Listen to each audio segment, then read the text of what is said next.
Hello students, spectroscopy के बारे में अपन बात कर रहे थे। General upon electromagnetic radiations, types of transition, उनसे रिलेटेड स्पेक्ट्रोस्कोपी, एब्जॉर्प्शन लॉ को देख चुके हैं। आज हम बात करते हैं यूवी विजिबल स्पेक्ट्रोस्कोपी की, यानी कि अल्ट्रावायलेट विजिबल स्पेक्ट्रोस्कोपी।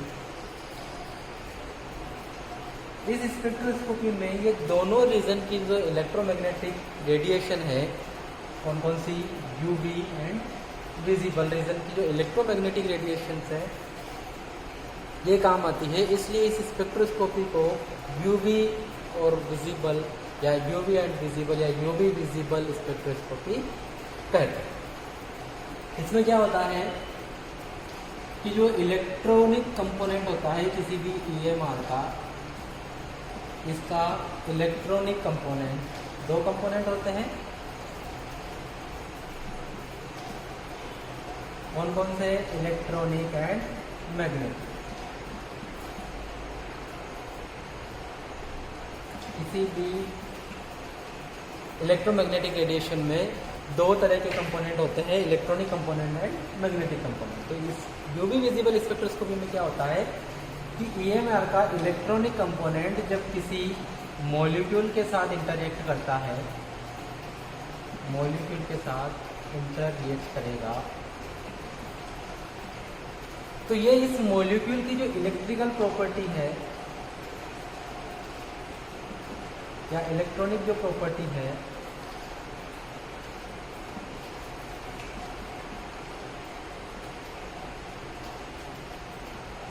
चेंज करेगा। क्या करेगा? जब कोई भी इलेक्ट्रोमैग्नेटिक रेडिएशन का इलेक्ट्रॉनिक कंपोनेंट किसी मॉलिक्यूल के साथ इंटरेक्ट करेगा तो उसकी जो इलेक्ट्रॉनिक प्रॉपर्टी है उसको चेंज करेगा, और उस चेंज के दौरान एक सिंपल प्लॉट अपन को प्राप्त होगा। सिंपल प्लॉट या ग्राफ किसके बीच होगा? एब्जॉर्बेंस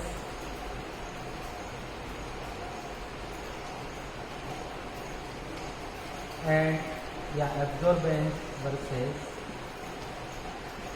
लैम्डा, इसको लैम्डा मैक्सिमम कहते हैं। तो जो ग्राफ अपन को प्राप्त होगा उसको अपन कहेंगे यूवी विजिबल स्पेक्ट्रा। वो किस तरह का रहेगा?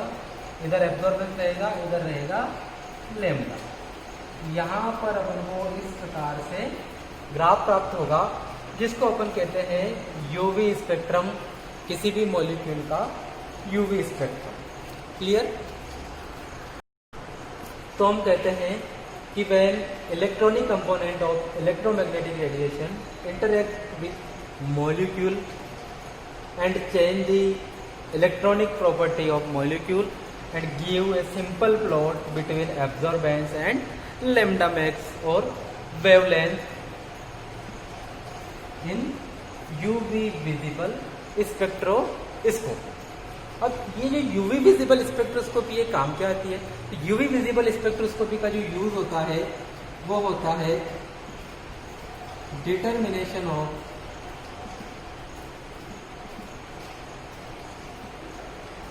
कंजुगेशन इन मॉलिक्यूल और ऑर्गेनिक मॉलिक्यूल, और सेकंड होता है determination of aromatic conjugation. Simple जो मॉलिक्यूल होते हैं उनमें कंजुगेशन या कोई भी डबल या ट्रिपल बॉन्ड कंजुगेशन में प्रेजेंट है कि नहीं, इसका पता लगाने के लिए। दूसरा, कोई एरोमेटिक कंपाउंड है उसमें कंजुगेटेड डबल बॉन्ड प्रेजेंट है या नहीं है, कोई एक्स्ट्रा डबल बॉन्ड प्रेजेंट है या नहीं है, इन सबका पता लगाने के लिए जनरली अपन यूवी विजिबल स्पेक्ट्रोस्कोपी को काम लेते हैं।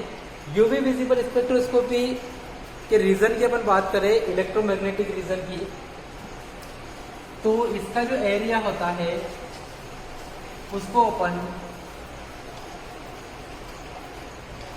डिवाइड कर सकते हैं दो पार्ट में, UV region and visible reason.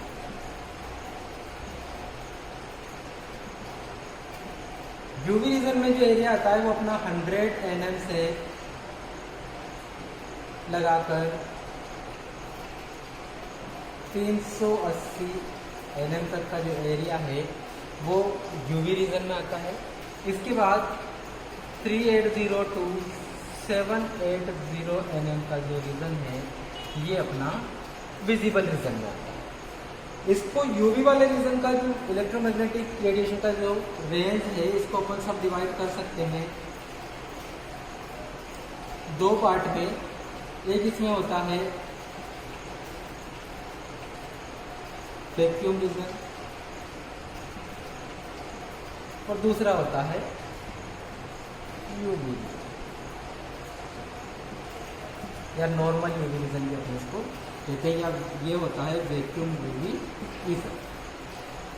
ये जो वैक्यूम यूवी रीजन है ये 100 to 200 nm का होता है, या अपन कहें कि बिलो 200 nm से जो रीजन होता है वो वैक्यूम यूवी रीजन कहलाता है। और नॉर्मल जो यूवी रीजन होता है ये 200 to 380 nm का होता है। 380 से 780 तक अपना विजिबल रीजन आ जाता है। अब इसको वैक्यूम रीजन क्यों कहा गया? क्योंकि इसकी जो वेव लेंथ है वह शॉर्ट लोवेस्ट है 100 nm तक की है, तो इसकी जो एनर्जी रहेगी वो हाई रहेगी। वैक्यूम यूवी रीजन में क्या होता है कि जब अपन किसी सैंपल के यूवी स्पेक्ट्रम का डिटर्मिनेशन कर रहे होते हैं तो उस वक्त सैंपल में अगर कोई एयर जैसे ऑक्सीजन, नाइट्रोजन या कोई दूसरी एयर अगर प्रेजेंट है तो वो एयर या उससे रिलेटेड जो बॉन्ड के इलेक्ट्रॉन हैं वो भी इस रीजन में एक्साइटेड हो जाते हैं और उनके भी स्पेक्ट्रम इस रीजन में प्राप्त हो जाते हैं। इसलिए जब भी इस रीजन में 100 to 200 nm वाले रीजन में जब भी यूवी विजिबल स्पेक्ट्रा ज्ञात किया जाता है या यूवी स्पेक्ट्रा ज्ञात किया जाता है तो वहाँ पे वैक्यूम फील्ड क्रिएट करना होता है। दैट मीन्स वहाँ पर कोई भी एयर नहीं होनी चाहिए, जैसे कि जो इन्वायरमेंट में प्रेजेंट है ऑक्सीजन, नाइट्रोजन, ऐसी एयर भी वहाँ पर नहीं होनी चाहिए। तो वहाँ पर हमेशा वैक्यूम क्रिएट करना पड़ेगा और जब भी अपन स्पेक्ट्रा लेंगे तो वो वैक्यूम के अंदर लिया जाएगा। इसलिए इस रीजन को कहते हैं वैक्यूम यूवी रीजन। दूसरा यूवी रीजन है नॉर्मल यूवी रीजन।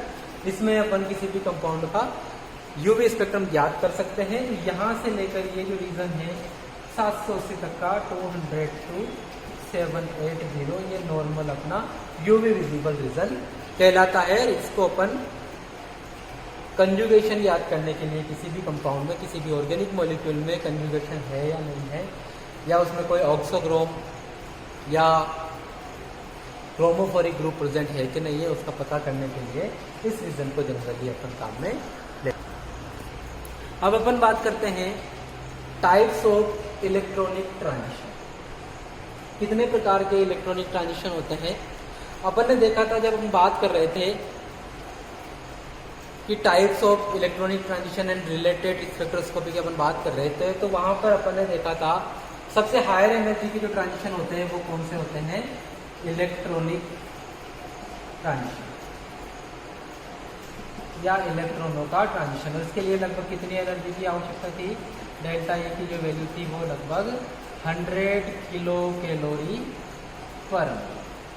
तो जब किसी इलेक्ट्रॉन को, सपोज कोई मॉलिक्यूल है ग्राउंड स्टेट में, ये इसकी एक्साइटेड स्टेट है, यहाँ पे कोई इलेक्ट्रॉन है, इस इलेक्ट्रॉन को यहाँ से एक्साइटेड करके हायर या एक्टिवेट एनर्जी लेवल में लेके जाना है तो कितनी एनर्जी की रिक्वायरमेंट होगी? 100 किलो कैलोरी पर। तो ये ग्राउंड स्टेट से एक्साइटेड स्टेट में चला जाएगा। Electronic transition. अब इलेक्ट्रॉन किसी भी मॉलिक्यूल के अंदर कितने प्रकार के इलेक्ट्रॉन हो सकते हैं? तो मॉलिक्यूल की अपन बात करें तो मॉलिक्यूल में जो इलेक्ट्रॉन हो सकते हैं जनरली मेजर फॉर्म में अपन देखें तो दो तरह के हो सकते हैं, bonded electron and non bonded electron. दो प्रकार के इलेक्ट्रॉन रहेंगे, बॉन्डेड और नॉन बॉन्डेड। जो बॉन्डेड इलेक्ट्रॉन होते हैं ये वापस दो टू टाइप्स के हो सकते हैं, कौन कौन से, सिग्मा बॉन्डेड और पाई बॉन्डेड। मॉलिक्यूल की अपन बात कर रहे हैं, एटम की नहीं, एटम में इलेक्ट्रॉन बॉन्डेड नहीं रहेंगे कभी। जब मॉलिक्यूल की बात करें तो दो तरह के इलेक्ट्रॉन हो सकते हैं, सिग्मा बॉन्ड और पाई बॉन्ड वाले, और एक हो सकते हैं नॉन बॉन्डेड। क्लियर। तो जब इन इलेक्ट्रॉनों का ट्रांजिशन होगा तो अपन एमओटी की थोड़ी सी अपन बात करें। जब एमओटी के अकॉर्डिंग क्या होता है कि जब बॉन्ड बनता है तो दो तरह के मॉलिक्यूलर ऑर्बिटल बनते हैं। एक बनता है बॉन्डेड या बॉन्डिंग मॉलिक्यूलर ऑर्बिटल और दूसरा बनता है एंटी बॉन्डिंग मॉलिक्यूलर ऑर्बिटल। जब भी कोई दो एटॉमिक ऑर्बिटल कॉम्बिनेशन करेंगे तो दो एटॉमिक ऑर्बिटल कॉम्बिनेशन करेंगे तो उससे दो ही मॉलिक्यूलर ऑर्बिटल बनेंगे। कौन कौन से, एक बनेगा बॉन्डिंग, दूसरा बनेगा एंटी बॉन्डिंग। यहाँ पे अपन वही बात करते हैं, देखते हैं तीन तरह के अपने इलेक्ट्रॉन हुए, कौन कौन से, सिग्मा बॉन्ड के इलेक्ट्रॉन, पाई बॉन्ड और नॉन बॉन्डिंग।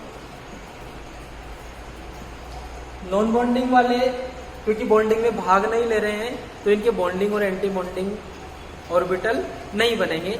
क्या होता है, जब भी कॉम्बिनेशन होता है, बंध बनता है,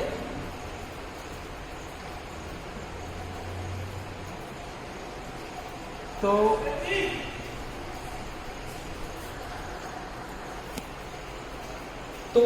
जब सिग्मा बॉन्डिंग बनेगा तो सिग्मा का ये सिग्मा बॉन्डिंग ऑर्बिटल बनेगा, इससे रिलेटेड इसका एंटी बॉन्डिंग ऑर्बिटल भी बनेगा।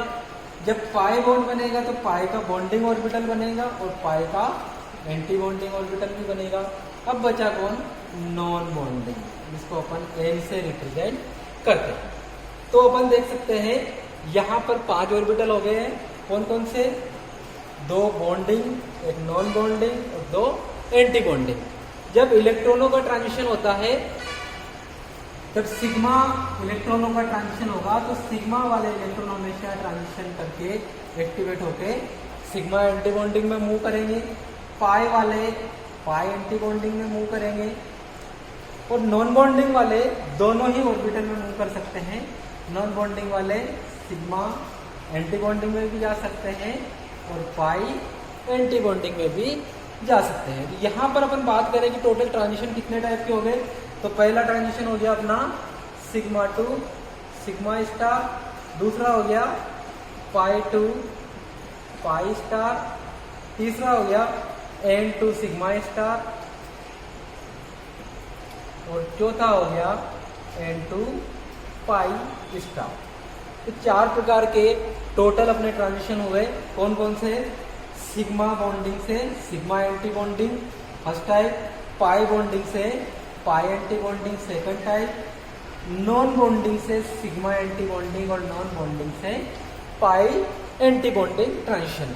अब इनकी एनर्जी का अपन सीक्वेंस देखें क्या होता है। तो सबसे ज्यादा अपन गैप देख लें, यहाँ पे एनर्जी गैप की अपन बात करते हैं। सबसे ज्यादा जो एनर्जी गैप है वो किस किस के बीच है, सिग्मा और सिग्मा एंटी बॉन्डिंग के बीच, क्योंकि ज्यादा स्टेबल रहेगा तो बॉन्डिंग वाले की एनर्जी कम रहेगी, स्टेबिलिटी अगर ज्यादा है तो एनर्जी सबसे इसकी कम रहेगी।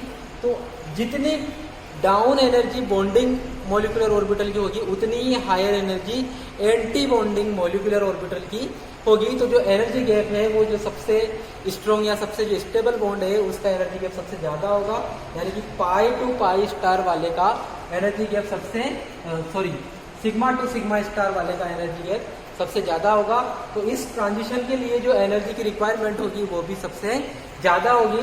तो अगर अपन इनको एनर्जी के सीक्वेंस में जमाए तो सबसे ज्यादा जो एनर्जी होगी वो होगी sigma to sigma star transition की, इसके बाद होगी N to sigma star transition की, then pi to pi star transition.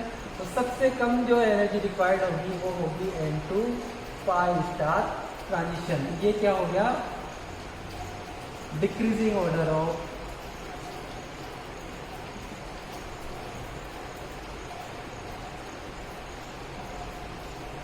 Energy for electronic transition. Electronic transition के लिए एनर्जी का घटता हुआ क्रम, ये अपन को याद रखना है, पूछा जाता है कई बार। सब एनर्जी का घटता हुआ क्रम और इलेक्ट्रॉनिक ट्रांजिशन के बारे में अपन नेक्स्ट क्लास में डिटेल से देखेंगे।